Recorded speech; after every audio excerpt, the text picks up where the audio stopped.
For me, I started at Joseph Phelps Vineyards. I was their head gardener there and helping develop their grounds. And they had been doing a lot of construction. That was to build the winery in 1980.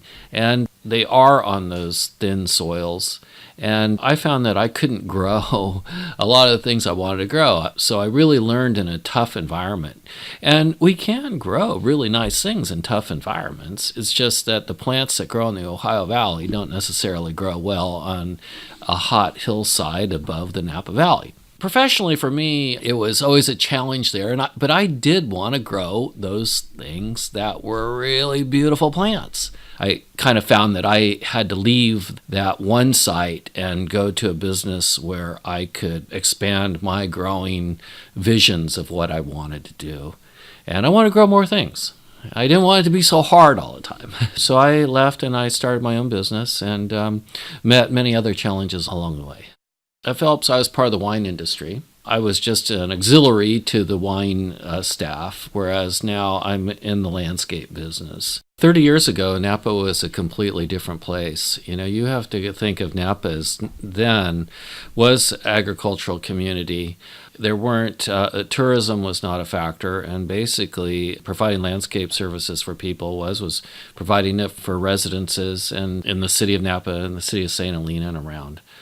Years ago, our model was the East Coast Ohio Valley garden. Annuals were much more popular. Big lawns were really popular. So maintaining a workforce, having expectations from different types of clients, all different, residences. And it was just more fulfilling professionally. And the real challenge is growing a business, with employees and that. Well, I graduated from Napa High and went to San Diego State in 2000 and lived down there for about 8 years. Graduated with a degree in public administration and lived down there. And after college, worked for a big commercial landscape company for a few years as a maintenance account manager. Well, I was living in a beach community with very little things and living around a much younger community. And I just basically woke up one day and was like, I can't do this. This was fun. And the only place I could imagine living was Napa. Now that I have family and small kids that are in school, I realize it more and more, why it makes so much more sense to live here than in a city like San Diego. I was kind of surprised he came back because I'd go down and visit him, and he had graduated from school and he had this job, and they gave him the company truck that he would take home, and he'd be off at like 3. I'd visit him at his house, and he's 8 blocks from the beach. He's got his only furniture is a surfboard, a bike, and a TV, and a couch. I thought, wow, he's got it made. Why am I working so hard? I came here in 2008, the end of 2008, when the economy was right about to tank, or had just tanked. Well, we came in and the construction work really dried up. There was very little talk about changing and expanding. The talk was about staying in business. Yeah, we were fortunate that we had a very good base of loyal maintenance clients. People had been with us for years and people that we had installed their yards. So, the cutbacks were more in the sense we had to let people go. We had to, put off purchases. And at the time, the idea really was to concentrate on providing a good service to our clients. We really knew that they were going to be the lifeblood of the company for the next several years. We were able to keep the best of our staff. And as the things grew, we were able to develop a good core. And with more training. And this business, there's so much that has to do with experience. And not only experience in knowledge, but with people's homes, understanding their water systems, understanding what grows there. So, we never stopped working. We didn't Ben was on board basically as a laborer, really. I mean, he had his account manager experience, which we were, working him into. We were both out on the job every day. Well, just as far as looking at landscapes, I mean, there's some things like the huge palm trees we planted at Round Pond Vineyards and other jobs, where we've done some really beautiful plantings. And now we have expanded into vegetable gardens. And so, besides just the regular, what you'd think of as maintenance, there's a lot of beautiful projects that we've been really lucky to be part of. And the thing about Napa is it really is a great place to be a gardener. People take pride in their homes here. We do a lot of second homes where people can't have gardens in the San Francisco, so they really want to have a nice garden, up in the Napa Valley. So it's a niche that we have filled. And, it's something that we really want to be really good at.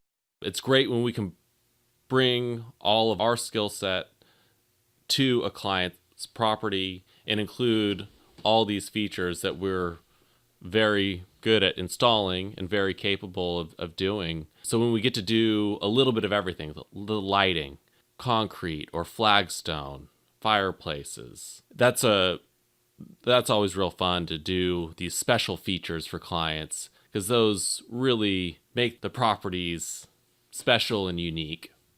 We have still a lot of things we want to do. And, I'd mentioned vegetable gardening, but also irrigation, is gotten to be more complicated. And, we are in a harsh climate, semi-desert climate.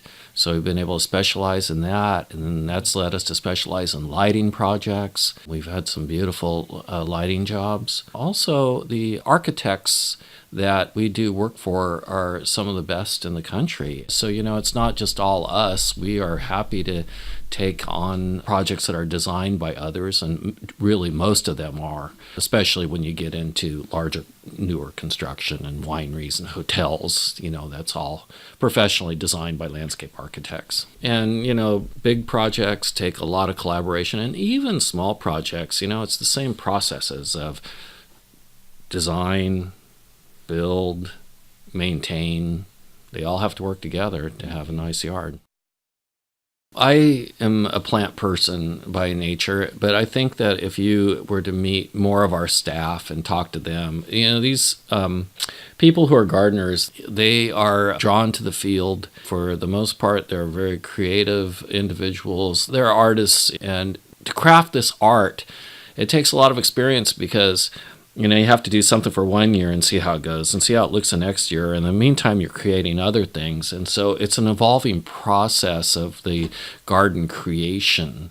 It's the part of the economy they always talk about, but until you get them all together and see them, you don't really even think about it. But when someone's dollar goes into the economy, it goes a long way, especially for, I think, what we consider working class people who, that's going directly into the grocery store and the clothing store and the gas pump, the children, all that. So I kind of attribute that a little bit to planning for construction.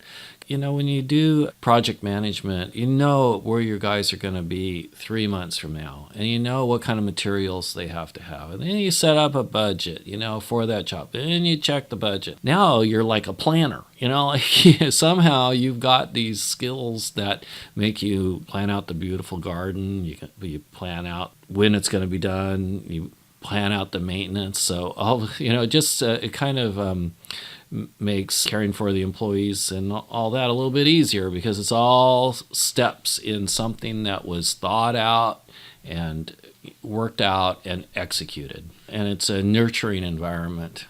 Well, another thing, too, is, we do party with our employees.